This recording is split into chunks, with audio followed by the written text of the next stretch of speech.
누가 무릎 꿇고 살아내는 기도, 기도로 떼울 수 없는 신앙생활. 본문은 스스로 믿음이 있다고 생각하나 실생활에서는 아무런 행함이 없는 자들을 책망하는 말씀입니다. 믿음이 있으니 행함은 없어도 된다고 잘못 생각하는 이들이 있다는 것입니다. 기도에 대해서 이런 식으로 생각하는 사람이 많습니다. 기도하는 것으로 실제 살아야 하는 삶을 떼우려고 하는 것입니다. 그러나 행함으로 나타나야 할 신앙생활이 기도하는 것으로 대체될 수는 없습니다. 누가 우리에게 하루를 어떻게 보내고 있는지 묻는다면 이렇게 답할 것입니다. 직장에 나가서 일합니다. 학교에서 공부합니다. 집에서 밥하고 설거지하고 빨래합니다 라고 말입니다. 그런데 이런 일을 하려고 하면 무엇이 필요합니까? 밥을 먹고 잠을 자야 합니다. 음식과 수면이 없이는 살아갈 에너지를 얻을 수 없기 때문입니다. 살아가려고 밥 먹고 잠자는 일이 꼭 필요합니다. 그렇다고 밥 먹고 잠자는 일과가 우리가 보내는 하루의 전부일 수는 없습니다. 마찬가지로 기도하고 성경 읽는 것은 신앙생활에 필요한 에너지를 공급받는 통로입니다. 이런 것 없이는 영적 에너지를 공급받을 수 없기 때문입니다. 에너지를 얻어야 신자다운 삶을 살 수 있지만 기도와 성경 읽기 자체가 신앙생활은 아닙니다. 그런데 이런 식으로 이야기하는 신자들이 더러 있습니다. 나는 기도했습니다. 나는 성경을 다 읽었습니다. 이렇게 나는 내 할 일을 다 마쳤습니다 라고 말입니다. 그러나 이런 말은 마치 나는 이제부터 영원히 공부하려고 책상 앞에 정신 1도 하사 불성이라고 철서를 써서 붙여 놓았다. 이것으로 이제 내 할 바를 다 했다라고 말하는 것과 같습니다. 공부는 책상에 앉아서 책을 펼쳐야 비로소 시작되는 것인데 말입니다. 기도는 왜 하는 것일까요? 우리 삶이 신자다운 삶이라면 지혜와 능력이 필요한데 이러한 지혜와 능력은 하나님으로부터 오기 때문입니다. 하나님만이 신자다운 삶의 유일한 원동력이기에 우리는 기도해야 합니다. 그렇게 하나님의 자녀다운 삶을 살기 위해서 기도하는 것입니다. 따라서 나는 기도했다는 것으로 나는 모든 신앙생활을 완수했다라고 자랑할 수 없습니다. 기도로 신앙생활을 대신할 수 없기 때문입니다. 신앙생활은 우리가 실제로 살아내야 하는 것입니다. 기도가 너무나 중요해요. 그런데 우리가 기억해야 할 것은 기도하는 것이 또한 우리의 기도 생활이 단순한 내 만족이나 종교적인 의식과 활동으로 끝나면 안 된다는 거예요. 우리가 기도하는 이유는 바르게 하나님을 믿고 바르게 신앙생활하기 위해서예요. 이 부분을 우리가 놓치면 안 된다는 거예요. 기도가 우리로 하여금 하나님을 더 깊이 알아가게 하고 닮아가게 하고 순종하게 하고 하나님과 교제하게 하고 하나님과 동행하게 하고 이 땅에서 하나님의 백성다운 하나님의 자녀다운 삶을 살기 위해서 노력하고 몸부림치는 이 모든 것이 기도를 통해서 이루어진다는 거예요. 기도함을 통해서 이 땅에서 거룩하고 순결하게 살아갈 수 있는 힘을 얻게 되고 기도를 통해서 하나님의 뜻이 무엇인지 하나님의 백성으로서 어떻게 살아가야 하는지 이러한 부분에 대해서 깨닫게 되고 내가 내 힘과 지혜와 의지만으로 세상의 가치관을 거스를 수 없는데 기도함을 통해서 하나님의 백성다운 삶, 하나님의 자녀다운 가치관으로 이 세상을 살아갈 수 있는 힘을 얻는 것. 이게 바로 기도라는 거예요. 내가 기도했으니까 하나님이 내가 해야 할 일을 다 해주실 것이다 라고 생각하는 오해를 버려야 한다는 거예요. 내가 해야 할 최선의 것, 성실히 임해야 할 부분들을 하지 않고 그것을 기도로 떼우면 안 된다는 거예요. 나는 기도하면서 하나님을 의지하면서 내게 주어진 삶의 자리, 소명의 자리에서 하나님의 뜻대로 열심히 인생을 살아야 해요. 이 부분이 서로 조화를 이루어야 된다는 거예요. 내가 열심히 기도하면 나머지는 하나님이 다 하시겠지. 너무 그게 극단적으로 가면 안 된다는 거예요. 훈련으로서의 기도. 농부가 수확하려면 봄에 밭을 갈아 씨를 뿌리며 김을 메고 비료 주는 일을 부지런히 해야 합니다. 농사를 열심히 지어야겠다는 다짐만으로 농사가 되는 것은 아닙니다. 열심히 농사 지어야지 하는 각오는 실제로 밭에 나가 흘리는 땀을 대신할 수 없습니다. 군대에서 하는 단련 중에서는 선착순 0명과 같은 훈련이 많습니다. 어떤 목표 지점을 향해 질주해서 빨리 갔다 돌아와야 하는 연습입니다. 전방에 보이는 360고지까지 뛰어 올라갔다 와. 이런 명령을 받아 뛰어 올라가다가 보면 꼭 중간에 숨는 병사들이 있습니다. 숨는 의도야 뻔합니다. 어차피 다시 내려올 테니 그때 슬쩍 끼어들어 내려오려는 것입니다. 그런데 산 꼭대기까지 올라갔다가 다시 내려오라는 이런 훈련이 왜 필요할까요? 다시 내려오게 할 것이라면 왜 올라가라고 하는 것이며 또 올라가게 할 것이라면 왜 내려오라고 하는 것일까요? 사실 산에 올라가거나 내려오는 것 자체가 목적은 아닙니다. 전투에 필요한 튼튼한 근육과 끈질긴 지구력을 갖추도록 하는 것이 훈련의 목적입니다. 학교에서 배우는 수학도 마찬가지입니다. 수학 시간에 배우는 내용은 일상생활에서는 대부분 별 필요가 없어 보입니다. 당구 칠 때 삼각함수나 미적분을 활용하는 것도 아닙니다. 그러니 복잡한 수학 공식은 그저 머리만 아프게 하는 것 같습니다. 그런데 이런 공부를 통해서 사고력이 깊어집니다. 논리력이나 추리력도 애리해집니다. 그래서 수학 공부가 필요한 것입니다. 기도도 마찬가지입니다. 기도를 통해 하나님의 뜻을 깨닫게 되며 하나님의 성품에 대해서 알아갑니다. 또 신자의 현실이 만만하지 않다는 것도 배우게 되며 자신의 약점이 무엇인지도 발견하게 됩니다. 이런 과정을 통해 우리는 신자의 삶을 살아내는 일을 준비해 나갈 수 있습니다.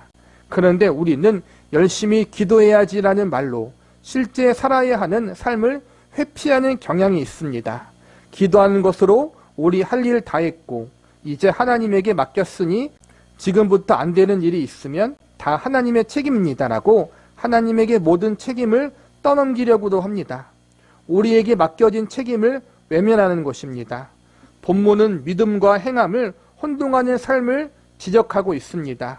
우리는 기도와 살아내야 할 삶을 혼동하지 않아야 합니다.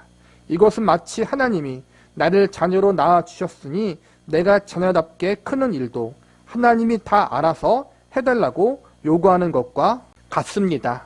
물론 부모가 나를 낳아주셔서 내가 존재합니다. 그러나 나를 낳아주셨으니 공부하는 것도 부모님이 다 책임져 주셔야 합니다라고 말한다면 매우 이상스러운 일일 것입니다. 우리의 기도가 그렇게 잘못 쓰일 때가 많습니다. 기도를 통해 우리는 우리가 가야 할 신앙의 여정에 대해 배웁니다. 기도는 내가 원하는 결과를 얻어내는 지름길이 아닙니다. 기도는 내가 직접 걸어가야 하는 길을 미리 준비하게 하는 행위입니다. 내가 가야 하는 길이 어디인지, 내가 이 여행을 감당하기에 얼마나 부족한 상태에 있는지 발견하게 합니다. 또 기도로 이 길을 나아가야 할 힘과 능력도 구비하게 합니다. 이 여정을 제대로 해 나갈 수 있는 준비가 기도를 통해 이루어집니다. 그러나 기도했다고 모든 여정이 저절로 끝나는 것은 아닙니다. 여정을 꾸려가는 일이 여전히 우리에게 남아 있습니다. 실제 걸어가는 것은 우리의 몫입니다. 기도에 대한 극단적인 두 가지 모습을 조심해야 된다는 거예요. 하나는 기도를 했으니까 나는 더 이상 할 것이 없다. 그러한 너무 극단적인 부분. 내가 기도했으니까 가정에 신경 쓰지 않고 또 어떠한 일에 크게 신경 쓰지 않아도 하나님이 내가 기도한 만큼 책임져 주실 것이다라는 그러한 잘못된 신비주의적인 부분.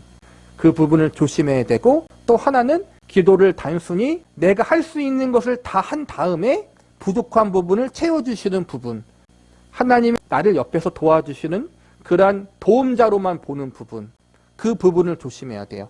하나님은 우리를 도와주지 않는다는 것이 아니에요. 도와주셔요. 그런데 하나님은 보조자가 아니라 우리의 주인이고 우리의 주권자예요. 기도는 그 사실을 인정하고 고백하는 거예요. 우리는 양극단의 부분을 조심해야 돼요. 하나님을 보조자, 도움자로만 보는 부분, 또 하나는 기도했다고 해서 하나님이 나머지를 알아서 다 해주셨다라고 생각하는 부분. 이 양극단을 조심해서 중간에 균형을 잡아야 돼요. 그래서 우리는 기도하면서 믿음으로 나아가는 부분이 우리에게 필요하다고 그렇게 보시면 될 것 같아요. 기도는 모든 것을 합력하여 선을 이루심을 믿고 구하고 그 믿음을 가지고 살아가는 것도 포함되는 거거든요. 균형 잡힌 건강한 신앙을 가지고 우리가 믿음 생활을 해야 된다는 거예요. 너무 한쪽으로 치우치지 말자는 거예요. 기도하며 걸어가는 신앙의 여정. 권투 선수가 맨 처음 받는 훈련이 눈 부릅뜨고 막기입니다. 눈을 뜨고 있어야 주먹이 오른편에서 들어오는지 왼편에서 들어오는지 알고 피할 게 아닙니까? 그러니 아무리 강한 주먹이 눈앞에 날아와도 눈을 부릅뜨고 있어야 합니다. 눈을 감고 싸우면 이길 방법이 없습니다. 피할 길은 없고 남은 것은 공포뿐입니다. 주먹이 들어오는데 눈을 꽉 감아버리는 것 같은 태도로 기도해서는 안 됩니다. 무슨 일이 생기면 무조건 엎드려서 울어버리고 나는 내 할 일 다 했다라고 마음을 놓아서는 안 됩니다. 나는 기도했으니 이제 하나님이 다 알아서 만사 형통의 길로 인도해 달라고 요구하는 것은 진정한 기도일 수 없습니다. 기도는 내가 지금 겪고 있는 일에서 무엇이 잘못되었는가를 돌아보는 일입니다. 좋지 못한 일이 생겼다면 왜 이런 일이 내게 생겼는지를 살피고 잘못한 일이 있으면 돌이켜야 합니다. 가는 길에 장애물이 버티고 서 있다면 용기를 내어 넘어가야 하는데 실력이 없어서 넘어가지 못할 수 있습니다. 그럴 때에는 내가 이 길에 잘못 들어왔구나 하고 후회만 할 것이 아니라 내가 아직 약하니 힘을 더 키워서 반드시 넘어가리라라고 결심을 하는 기도를 해야 합니다. 신앙의 여정에는 직면해서 극복해야 할 길도 있고 아직 돌아서 가야 할 길도 있습니다. 맞 부딪혀 싸워야 할 일도 있고 힘이 생길 때까지 기다려야 할 일도 있습니다. 이것을 분별하게 해주는 것이 기도입니다. 그래서 기도하면 할수록 좀 더 지혜로워지고 담대해지며 분별력이 생기고 수준도 높아집니다. 그렇게 기도와 함께 생명이 자라가는 것입니다. 기도하면 내가 할 수 없는 부분에 대해서 도와주시고 해결해 주시는 부분도 분명히 있지만 동시에 내가 어떻게 해야 할지에 대한 지혜와 분별력을 주시는 부분도 있다. 지금은 그러한 부분을 비중 있게 다루는 부분이에요. 하나님 앞에 좀 더 지혜로울 수 있도록 또 세상을 살아갈 때 좀 더 분별력 있도록 하나님의 자녀와 백성으로서 어떻게 내가 이 문제를 대처해야 하는지 그러한 부분들을 깨닫고 알 수 있도록 하나님이 역사하시는데 그 통로가 기도라는 거예요. 그러나 대부분 신자들은 기도를 이렇게 이해하지 않습니다. 집회에 참석해서 간절히 기도하거나 기도원에 가서 금식해 오면 마치 벽을 하나씩 들고 오는 것 같습니다. 그리고는 집 뒷마당에 이 집회에서 받은 벽돌, 저 기도원에서 받은 벽돌을 산더미처럼 쌓아두고만 있습니다. 그러다 비가 오면 그 옆에 서서 벽돌과 같이 비를 맞고 서 있습니다.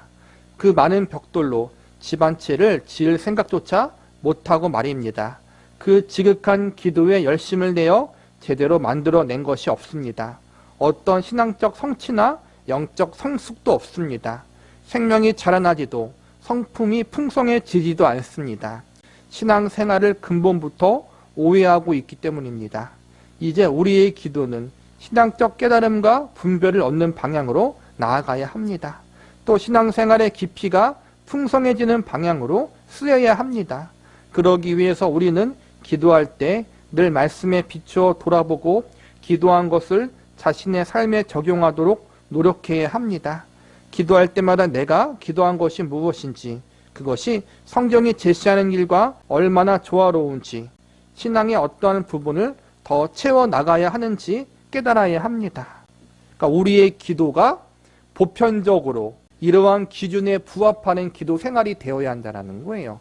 아까 말한 것처럼 내가 해결할 수 없는 일에 대해서, 내가 간절히 바라는 일에 대해서 그 소원 성취를 이루기 위한 기도, 문제 해결을 받기 위한 기도, 응답받기 위한 기도도 분명히 기도의 중요한 요소 중 하나예요.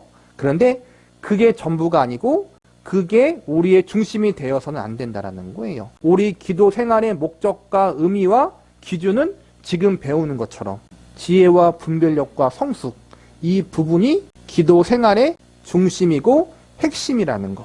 그래서 기도를 하면 할수록 지혜로워지고 분별력이 생기고 동시에 겸손해지고 우리의 주님이신 예수님을 닮아가는 사람이 되는 거란 말이에요. 기도 생활을 통해 이걸 우리가 점검하는 거란 말이에요. 나는 지금까지 열심히 교회 다니고 열심히 기도 생활을 했는데 왜 내 삶에는 믿음의 성숙이 부족할까? 왜 하나님을 알아가고 닮아가는 부분이 부족할까? 이러한 부분을 점검하는 것도 기도 생활의 중요한 요소이다. 기도는 어떤 특별한 선물을 얻어내기 위해 때를 쓰는 일이 아닙니다. 또 우리가 실제로 해야 하는 일을 하나님이 대신해 주셔서 어떤 결과가 생겨나도록 거는 주문도 아닙니다. 기도는 내가 갈 길을 하나님이 대신 가시도록, 또 내가 성취해야 할 결과를 하나님이 대신 만드시도록 요구하는 수단이 아닙니다. 기도는 주께서 요구하시는 신앙의 실력과 수준을 갖춘 우리가 되도록 하나님이 훈련하시는 여정을 잘 감당할 수 있게 도움을 받는 은혜의 통로입니다. 이게 가장 중요한 기도의 본질이라고 보시면 될 것 같아요. 하나님이 요구하시는 신앙의 실력과 수준을 갖춘 저와 여러분이 되도록 하나님이 훈련하시는 이 신앙의 여정, 인생의 여정을 잘 감당할 수 있도록, 그 가운데 지혜롭고 분별력 있게 감당할 수 있도록, 이 과정 가운데 신앙의 훈련의 여정 가운데 하나님을 더 깊이 알아가고 닮아갈 수 있도록 그 도움을 받는 은혜의 통로가 바로 기도라는 거예요. 이게 다른 종교와 우리 기독교의 기도가 다른 거란 말이에요. 차원이 다르잖아요. 다른 종교의 기도는 다 무언가 얻는 거잖아요. 얻기 위해 기도하잖아요. 그게 육적인 것이 아니더라도 영적인 어떠한 깨달음을 얻기 위해서. 우리의 기도는 그게 아니라는 거예요. 기도를 통해 우리는 하나님에게 지혜와 분별력을 구할 수 있습니다. 기도할 때 하나님은 우리의 눈을 밝게 하시고 유혹과 시험에서 이길 힘을 주시고 정당한 선택을 하도록 힘을 주십니다. 그러나 선택과 결단과 결심을 실행하는 것은 우리의 몫입니다. 이처럼 기도는 우리가 각자의 몫을 잘 감당하도록 도와줍니다. 기도는 하나님께 맡기는 거예요. 의지하는 거예요. 그런데 동시에 하나님 안에서 내가 해야 할 일을 지혜롭고 분별력 있게 감당할 수 있도록 하나님의 은혜를 받게 하는 통로도 된다는 것. 이 두 가지를 균형 있게 생각하라는 거예요. 하나님께 맡기고 동시에 하나님 안에서 감당할 수 있도록 하나님의 도우심을 구하고 지혜와 분별력을 구하고 또한 이 모든 과정 가운데 하나님을 알아가고 닮아가는 그러한 시간들이 될 수 있도록 하나님께서 은혜를 주시는 통로가 기도이다. 그래서 한쪽으로 너무 치우치지 말고 우리는 늘 양쪽에서 건강한 시각을 가지고 균형 잡힌 신앙을 가질 수 있는 사람들이 되어야 해요. 기도 생활도 마찬가지고. 그러기 위해서 우리가 말씀을 공부하는 거예요. 한쪽으로 치우치지 않고 성경에서 말하는 본질이 무엇인지를 알고 바르게 생활하기 위해서. 바르게 하나님을 믿어야 돼요. 무조건 믿는 것이 아니라 바르게 믿어야지 바르게 신앙생활할 수 있고 바르게 하나님을 만나고 바르게 동행할 수 있거든요. 그래야지 우리를 통해서 다른 사람들이 하나님을 바르게 만날 수 있어요. 내가 잘못 만나면 내 주변 사람들에게도 잘못 만난 하나님을 전할 수밖에 없고 그것이 결국에는 잘못된 영향, 좋지 못한 영향을 미칠 수 있거든요. 바른 신앙생활, 바른 기도 생활을 할 수 있는 저와 여러분이 되시기를 바랍니다.